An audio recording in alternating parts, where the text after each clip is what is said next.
Who should use Moldavite? So, if you guys are questioning if you should buy your first piece of Moldavite and with all the nonsense online of it's going to ruin your life and all that, and you're just unsure, I'm going to make this very, very simple.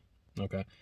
If you are someone who feels that there's something missing from your life, that you are meant for more, and that you are out of place, maybe you don't really feel like you belong, Moldavite is for you. Moldavite will help nudge you, kind of like bumpers when bowling. It helps nudge you onto the path in life that you should be on. If you are someone who is just unhappy with their life, Moldavite is for you.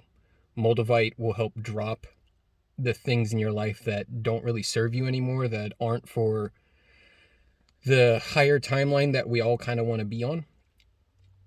And even if you're happy with your life, but you just want more out of it, Moldavite will still be good for you, just in the fact alone that, again, it helps drop the things that are just unnecessary, weighing you down.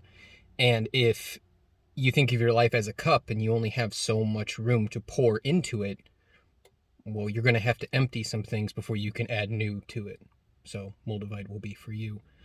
It does all of this. The best way I can describe it is when you were young and you lied and morally it just ate away at you. It was like a nagging feeling. That's what Moldavite feels like. It's not going to make your life explode. It cannot get rid of anything you don't give it permission to get rid of.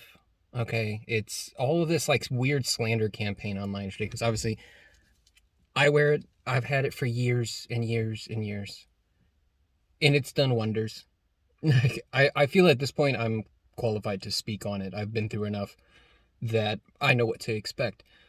If you are interested, if you fall into any of those categories and you've decided that you want a piece, I'll leave a link in the description where you can pick up some real Moldavite. Unfortunately, there is still a lot of fake Moldavite floating around. It's gotten a lot better in the past probably 2 years, but there is still a lot of just green glass online. So I'll leave a link below if you guys want to pick some real stuff up. So best of luck, guys.